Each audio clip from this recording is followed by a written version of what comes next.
આપનું સ્વાગત છે। સાહસિક સાયકલ યાત્રા એક હાથ ગુમાવનાર તમીમ અંસારી 6000 કિલોમીટરની યાત્રા પર ભરૂચમાં સ્વાગત। બેંગ્લોરથી સાયકલ યાત્રા શરૂ કરનાર તમીમ અંસારી ભરૂચ આવી પહોંચ્યા છે। પ્રખ્યાત સાયકલિસ્ટ શ્વેતા વ્યાસે તેમનું સ્વાગત કર્યું હતું। તમિલનાડુના થુથુકુડી ગામના 38 વર્ષીય તમીમે 18 વર્ષની ઉંમરે મશીન અકસ્માતમાં પોતાનો જમણો હાથ ગુમાવ્યો હતો। એક હતું સાહસ યાત્રા નામની આ સાયકલ યાત્રા દ્વારા તેઓ ફિટનેસ અને ગ્રીન ઇન્ડિયાનો સંદેશ ફેલાવી રહ્યા છે। તેમણે 6 એપ્રિલથી શરૂ કરેલી આ યાત્રામાં 35 દિવસમાં 6000 કિલોમીટરનું અંતર કાપવાનું લક્ષ્ય રાખ્યું છે। તમીમે અત્યાર સુધીમાં 52000 કિલોમીટરની સાયકલ યાત્રા પૂર્ણ કરી છે।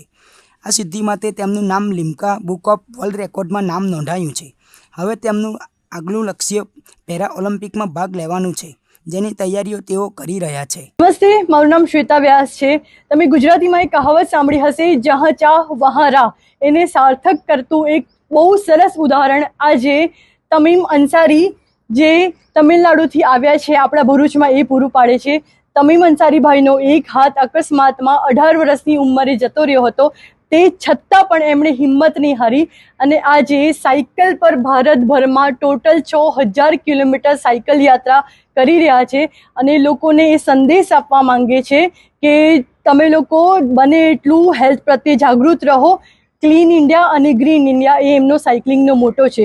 તદુપરાંત તમીમભાઈ આગળ ઇન્ડિયાને પેરા ઓલિમ્પિકમાં રિપ્રેઝેન્ટ કરવા માંગે છે અને લિમ્કા બુક ઓફ રેકોર્ડના પણ એ હોલ્ડર રહી ચૂક્યા છે। તો આપણે ભરૂચમાં એમનું ખૂબ ખૂબ સ્વાગત કરીએ અને એમની જે આગળની રાઈડ છે એ ખૂબ જ સરસ રહે